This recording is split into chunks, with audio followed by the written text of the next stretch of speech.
Hey guys, today we're going to be unboxing the Pico 4 VR headset. So let's take a look and see what we got.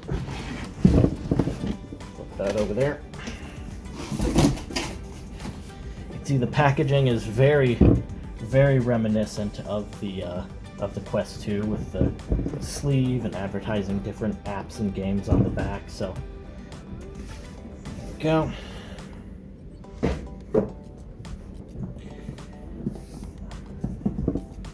There's our main box there. Okay, so pretty standard fare here. We've got headset itself. Wow, that's very light. It's very light.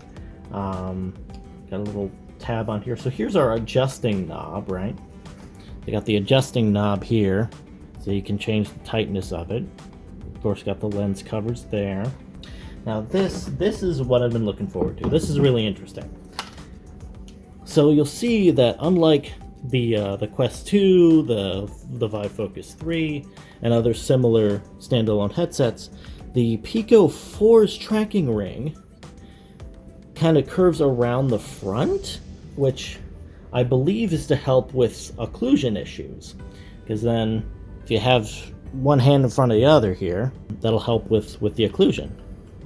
Thumbsticks feel good. I really like this rubbery feel here on the thumbsticks. Buttons feel good. Triggers feel pretty good. Pretty springy there. Let's see what else we got in this box. Pop that tab. Pop that tab. Go slip this box out. What do we got here? We've got a little envelope style. So this is. Yep, these are all the user manuals and the warnings and all that. Inside this one, we've got.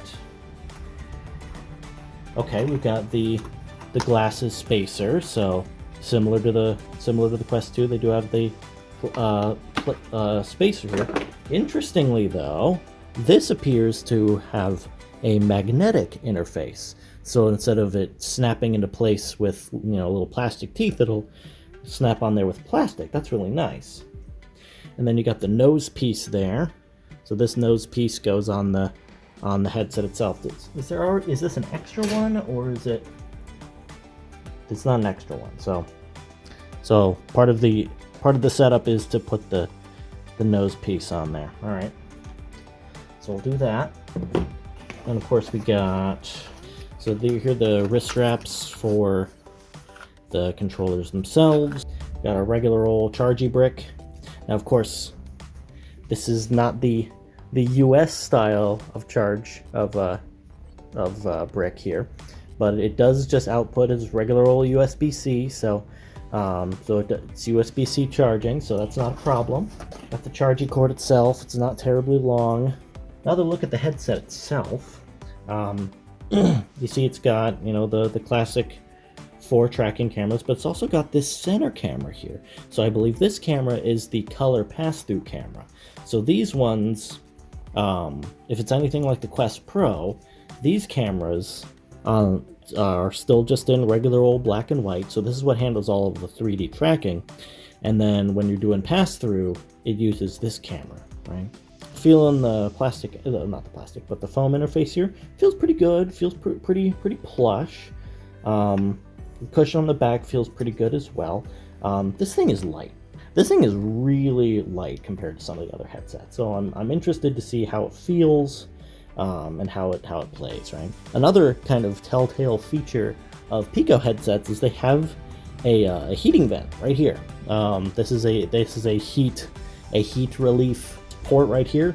The Quest 2 doesn't have anything like this. It does obviously have fans on the inside to manage heat, but there isn't a direct vent that just goes straight from the headset outward.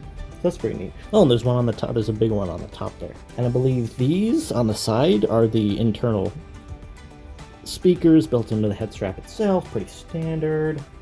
So yeah, so I'm pretty excited to try this guy out. Hopefully this has been an informative experience for you guys, and sure to tune in next time when we have another headset to show off.